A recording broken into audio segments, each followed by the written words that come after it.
In this video tutorial we will show you how to quickly choose a language course in Language Central.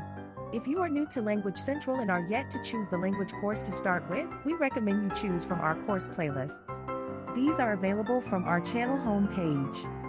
In the Language Central channel homepage, scroll a little bit down and you will find our lists of available language courses. At the time we made this video, our courses were organized and grouped into two lists: European languages and Asian languages. Note that these are just labels which may be changed from time to time. For now we have 8 available language courses. We are sure to add to these in the future. For European language courses we have Spanish, Italian, French, and German.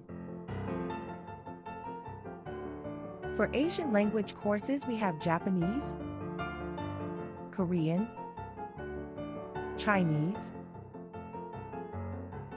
and Filipino. Just click on your desired language course or courses and you are good to start. For this tutorial, let's say you choose the French language course.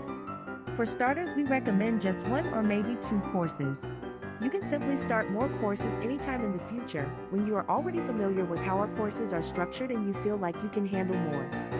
Don't forget to bookmark or save playlists to library so you can quickly go back to it anytime you find an opportunity to squeeze in even just a few 1-minute language lessons.